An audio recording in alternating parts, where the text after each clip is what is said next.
Raheem Sterling's return to scoring gives tetchy Pep Guardiola a reason to smile. Pep Guardiola was in a funny mood after Manchester City's win over Club Brugge. That's funny as in strange, rather than funny haha, though sometimes all you can do is laugh when a manager watches his players gradually hit their stride in an ultimately comfortable 4-1 win in the Champions League and yet seems to want to go to war with the world. Exactly what Guardiola was agitated about is unclear, despite the ill-fated efforts of journalists present to find out. The first clue came when he spent a short time on the phone after the final whistle, pacing around the Etihad pitch looking quite animated, before eventually completing a round of television flash interviews. In one of those interviews, to BT Sport, Guardiola bristled a little at the innocent suggestion that RB Leipzig had helped his side out by scoring a late goal in their 2-2 draw against Paris Saint-Germain, which means City now top Group A and have all but qualified for the knockout stages. "We help each other," he hit back. "What we have done these years, I promise you, when you are at Manchester City you realize nobody helps you. What we have done, we do it. I'm so satisfied. When you are in high clubs I understand. Here, no. What we win we know it, that's why all the titles I won before was because I was with the big clubs. Absolutely, the pleasure of winning things at City is higher." His point, essentially, was City's success is a product of their own hard work, rather than handouts, but there were hints at a few old hang-ups there too. The idea of City being outside of and treated differently to European football's old elite, the perception he has only been successful because he has managed big clubs. The significance of bringing them up now was unclear.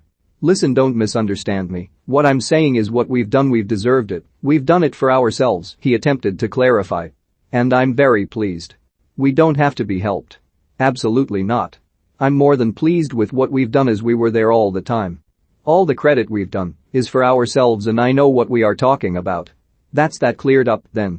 Guardiola then had a little dig at those who took the piss out of him for suggesting that this meeting with Brugge was more important than Saturday's Manchester derby. His reasoning, as explained in the pre-match press conference, was that there are fewer games in the Champions League group stages and therefore less margin for error.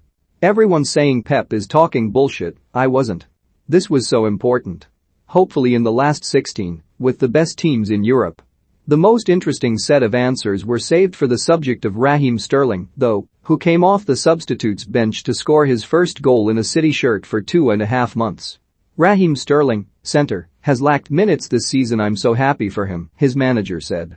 Anyone who has followed Guardiola enough over his past 6 years in Manchester knows he uses words to that effect a lot, and they can look very different coming out of his mouth when compared to how they appear down in black and white. Was this an improvement on his recent displays? "I know Raheem Sterling. I'm so happy for him, for his goal, and for his performance," he repeated. Could it be the confidence boost he requires? You'll have to ask him. Guardiola was a little more expansive on whether this could be the start of a return to form, at least.